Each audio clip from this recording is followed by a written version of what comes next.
नमस्कार दोस्तों। राजस्थान की प्रमुख झीलें हम पढ़ रहे थे, जिसमें हमने मीठे पानी की झीलें पढ़ ली थी। आज हम पढ़ेंगे खारे पानी की झीलें। तो स्टार्ट करते हैं। और हम पढ़ रहे हैं राजस्थान का भूगोल, जो कि रीट लेवल 1 और 2 दोनों की मुख्य परीक्षा और साथ ही साथ सेकंड ग्रेड की परीक्षा के लिए भी इम्पोर्टेंट जो राजस्थान का भूगोल है वो हम पढ़ रहे हैं, जिसकी हमने काफ़ी सारी वीडियो पढ़ ली हैं। उनका लिंक आपको नीचे डिस्क्रिप्शन में मिल जाएगा, उनको जाकर के आप प्लेलिस्ट है कंप्लीट, तो कंप्लीट वीडियो वॉच कर सकते हैं। तो राजस्थान की प्रमुख खारे पानी की झीलों के बारे में पढ़ेंगे। उससे पहले कुछ फैक्ट्स पढ़ लेते हैं, उसके बाद उन झीलों के बारे में बात करते हैं। सबसे पहली बात है कि जो अरावली पर्वतमाला है वो जल विभाजक रेखा का काम करती है, और इसके साथ साथ ये राजस्थान की झीलों को भी 2 भागों में बांटती है। यानी कि राजस्थान में जो अरावली पर्वतमाला है वो जल विभाजक रेखा के साथ साथ झीलों को भी 2 भागों में बांटने का कार्य करती है। राजस्थान में खारे पानी की 9 झीलों का विस्तार है। लगभग 9 झीलें राजस्थान में खारे पानी की पाई जाती हैं। अब ये किस प्रकार से झीलों को भी किस प्रकार से बांटती है अरावली, तो देखिए अरावली के पूर्व भाग में जो झीलें पाई जाती हैं वो हैं सारी मीठे पानी की झीलें, और इसके पश्चिम में पाई जाने वाली झीलें जो है वो खारे पानी की झीलें हैं। यदि मैं इस तरीके से बताऊं आपको कि ये हमारा राजस्थान है, इस राजस्थान में जो अरावली है वो कुछ इस तरीके से फैली हुई है। तो इसके पूर्व भाग में इधर की झीलें हैं, लगभग मीठे पानी की झीलें हैं, और इधर का जो भाग है, जो पश्चिमी मरुस्थल का भाग है, उस मरुस्थलीय भाग में जो भी झीलें हैं वो खारे पानी की झीलें हैं। और क्यों है खारे पानी की? क्योंकि ये जो मरुस्थलीय भाग है ये कंप्लीट भाग तेथिस सागर के अवशेष हैं। तेथिस सागर के अवशेष होने के कारण यहाँ पर ये जो, क्योंकि सागर का पानी खारा होता है और यहाँ पर भी खारे पानी है, इसलिए अधिकतम झीलें खारे पानी की है। और ये जितनी भी झीलें, इन सब का निर्माण, ये सभी झीलें प्राकृतिक झीलें हैं, कोई भी कृत्रिम झील नहीं है, सारी प्राकृतिक झीलें हैं, और ये वायु के कारण से बनी हुई झीलें हैं। तो देखिए अरावली के पूर्व भाग में पाई जाने वाली झीलें जो है वो मीठे पानी की झीलें हैं, और उनके पश्चिम में पाई जाने वाली जो झीलें हैं वो खारे पानी की झीलें हैं। राज्य का पश्चिमी भाग तेथिस सागर का अवशेष है, और इसलिए इस क्षेत्र में खारे पानी की झीलें पाई जाती हैं। रेगिस्तानी प्रदेश में खारे पानी की झीलों को पलाया झील, और तटीय क्षेत्र में जो झीलें होती है उनको लेगून झील के नाम से जाना जाता है।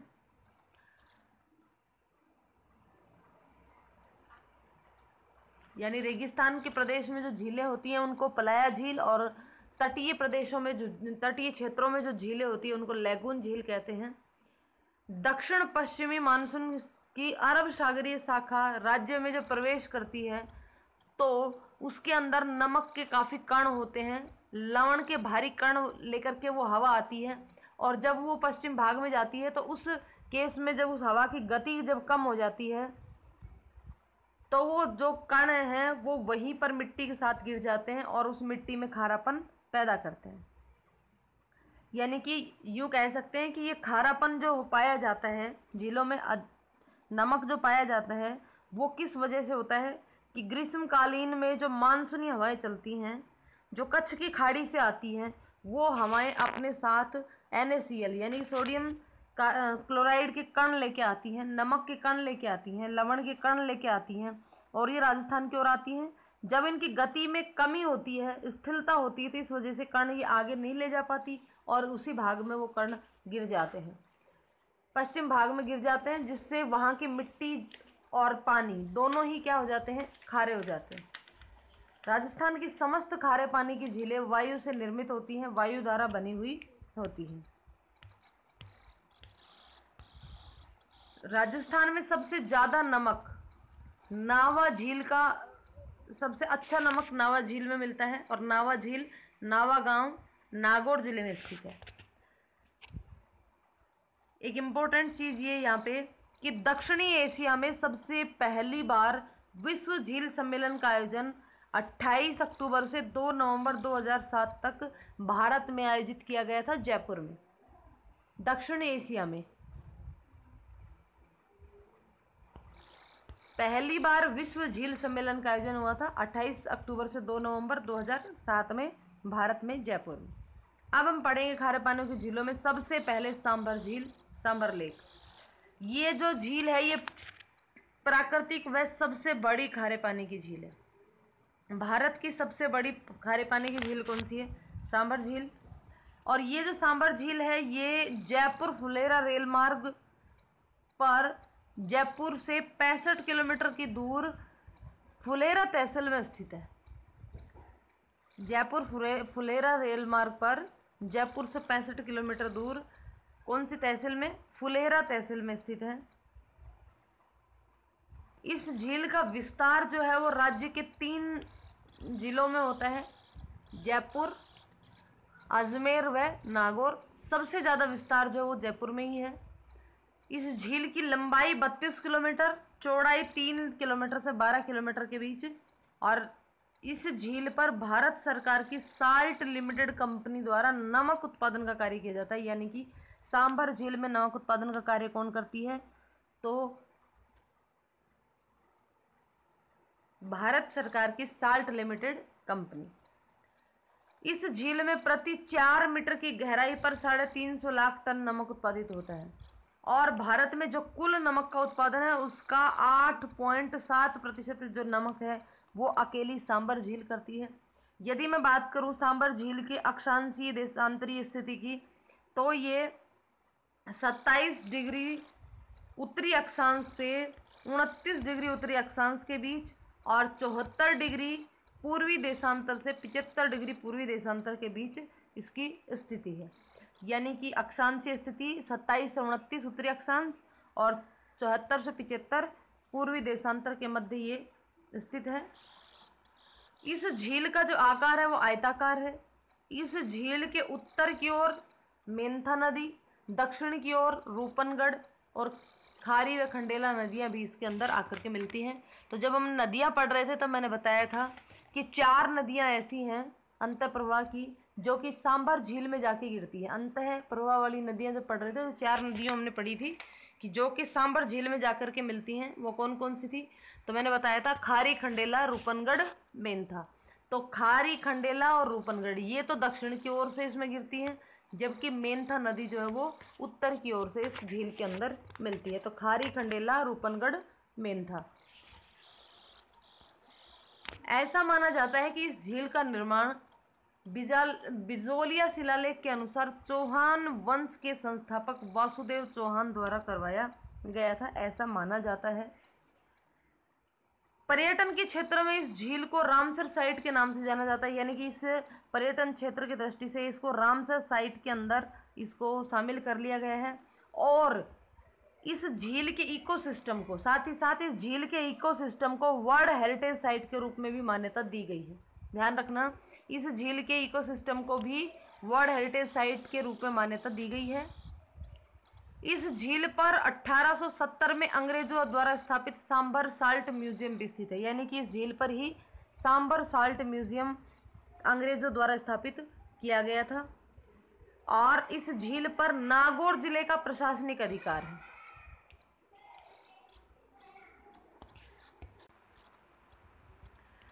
साथ ही साथ इस झील में स्वाइस रूबिना नामक शैवाल पाया जाता है। ये इंपॉर्टेंट चीज़ है, इसको याद रख लेना कि कौन सी झील में स्वाइस रूबिना नामक शैवाल पाया जाता है। तो वो है सांभर झील। तो सांभर झील में स्वाइस रूबिना नामक शैवाल पाया जाता है जिससे 60% प्रोटीन प्राप्त होती है, जिससे 60% प्रोटीन प्राप्त होती है।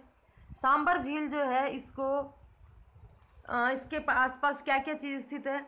तो देखिए, तीर्थस्थली देवयानी जिसको तीर्थों की नानी कहते हैं ये, उसके साथ ही साथ शाकंभरी माता का मंदिर सांभर में ही है। संत इमामुद्दीन या इसामुद्दीन दोनों ही नाम हो सकते हैं कि पुण्य भूमि भी यही है। जहांगीर का ननिहाल यहीं पर है। अकबर की विवाह स्थली नालीसर दरगाह भी यहीं पर है। ययाति का साम्राज्य स्थली, राजा ययाति थे उनकी साम्राज्य स्थली, और चौहानों की जो राजधानी है शाकंभरी, ये भी यहीं पर ही स्थित है। तो दोबारा से एक बार रिपीट कर दूं तो यहाँ पे राजा ययाति की साम्राज्य स्थली, चौहानों की राजधानी, संत दादू हिसामुद्दीन की पुण्यभूमि, अकबर की विवाह स्थली, जहांगीर का ननिहाल, लोक तीर्थ देवयानी, लवण सरसी वैभव, शाकंभरी देवी का मंदिर और नालीसर मस्जिद, ये सारी चीज़ें यहीं पर ही हैं, इसके आसपास हैं। देखिए इस झील से जो नमक निकाला जाता है वो क्यारियाँ बना करके इस झील से नमक का उत्पादन किया जाता है। और जब मार्च अप्रैल के महीने में ये झील का पानी सूख जाता है तब पूरा जो नमक है उसको इकट्ठा कर लिया जाता है। और जो ये झील है सांभर झील, ये प्लाया झील का उदाहरण है। कौन सी झील का उदाहरण है? प्लाया झील, या इसको बालसन झील के नाम से भी जान सकते हैं, बालसन झील या प्लाया झील। नेक्स्ट हम बात करेंगे पंचपदरा झील। तो पंचपदरा झील जो है वो कहाँ पर स्थित है? तो पंचपदरा झील बालोतरा बाड़मेर में स्थित है। कहाँ पर है? बालोतरा बाड़मेर में स्थित है। यह झील राज्य के बाड़मेर जिले में स्थित है। इस झील का निर्माण 400 ईस्वी पूर्व पंचा नामक व्यक्ति द्वारा करवाया गया था। और इस झील से जो नमक का उत्पादन किया जाता है उस जनजाति का नाम है खारवाल। खारवाल जाति के लोगों द्वारा इस झील से नमक का उत्पादन किया जाता है। और मोरडी की झाड़ियों से नमक का उत्पादन किया था, इसलिए इस पद्धति का नाम मोरडी झारडी पद्धति या मोरडी झारडी विधि कर दिया गया है। यानी कि पंचपदरा झील से नमक का उत्पादन मोरडी झारडी विधि द्वारा खैरवाल जाति के लोगों द्वारा किया जाता है। इस झील का नमक खाने के लिए उपयुक्त माना जाता है। इस झील में 98% सोडियम क्लोराइड की मात्रा पाई जाती है, यानी कि काफ़ी अधिक मात्रा इस झील के अंदर क्लोराइड की पाई जाती है। तो किस झील की बात कर रहे हैं हम बात कर रहे हैं पंचपदरा झील की बात कर रहे हैं हम।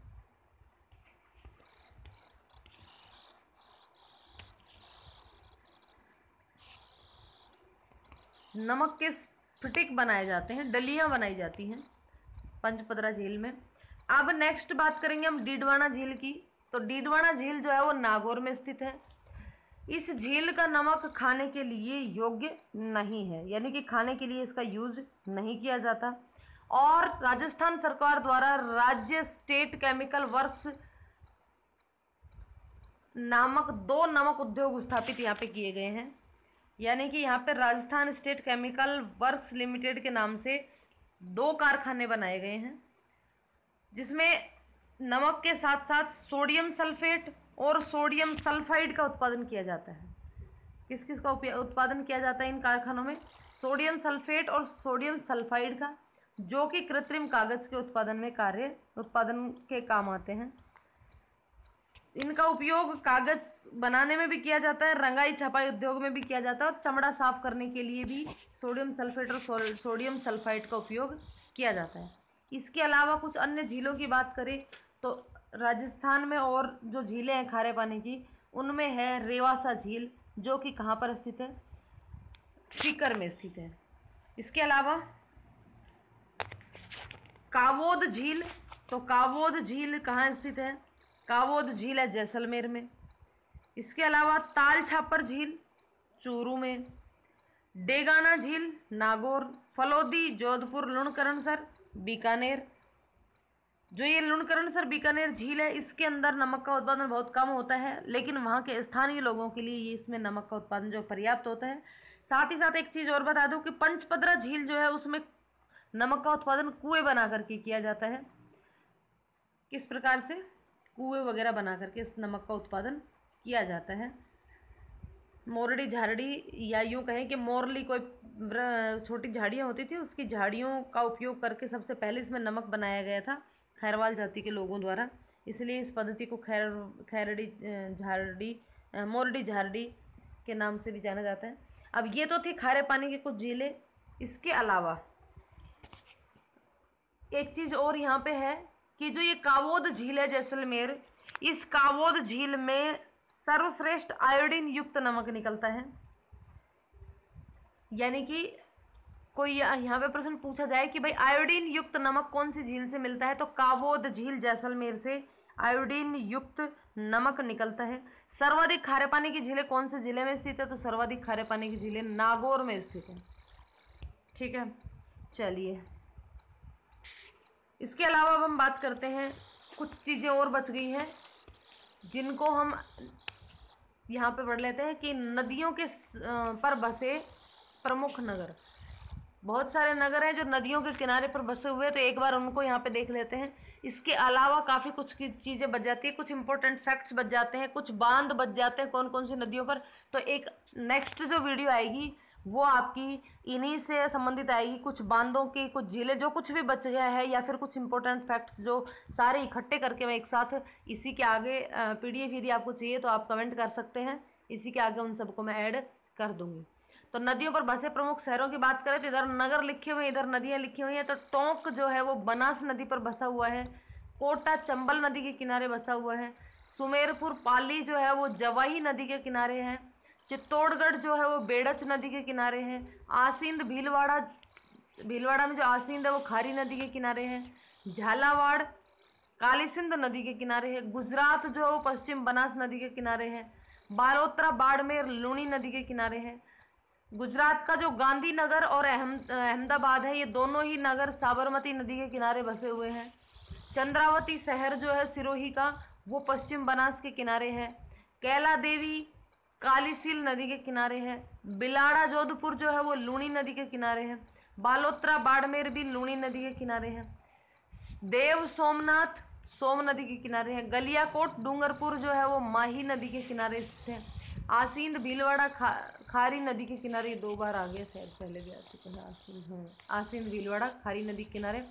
पाली जो है वो बांडी नदी के किनारे बसा हुआ है, बांडी नदी के किनारे। केशोराय पाटन जो है, केशोराय पाटन वो है चंबल नदी के किनारे। हनुमानगढ़ जो है वो घग्गर नदी के किनारे है, और सवाई माधोपुर बनास नदी के किनारे पर बसे हुए हैं। इसके अलावा कुछ त्रिवेणी संगम बनते हैं, 3 नदियां मिलकर के एक संगम स्थल बनाती हैं, उनको त्रिवेणी संगम कहते हैं। तो सबसे पहले तो है एक बनास मेनाल और बेड़च, ये तीनों नदियां मांडलगढ़ भीलवाड़ा में त्रिवेणी संगम बनाती है। माही सोम जाखम, ये तीनों वेणेश्वर डूंगरपुर में त्रिवेणी संगम बनाती है। और बनास चंबल और सीप नदी रामेश्वरम सवाई माधोपुर में त्रिवेणी संगम बनाती है। तो ये 3 त्रिवेणी संगम इम्पोर्टेंट है, इनको याद करना है। और आगे की जो वीडियो है, आज की वीडियो में सिर्फ इतना ही। नेक्स्ट वीडियो में आपको नदियों से जुड़े इम्पोर्टेंट्स कुछ चीज़ें जो रह गई हैं, कुछ इम्पोर्टेंट पॉइंट्स, और साथ ही साथ सारे बांध वगैरह जो वो एक साथ देखने को मिल जाएंगे। तो अगली वीडियो ज़रूर देखिएगा। मिलते हैं अगली वीडियो में। यदि आपने अभी तक चैनल को सब्सक्राइब नहीं किया तो प्लीज़ चैनल को सब्सक्राइब करके बेल आइकन को क्लिक कर लें। धन्यवाद।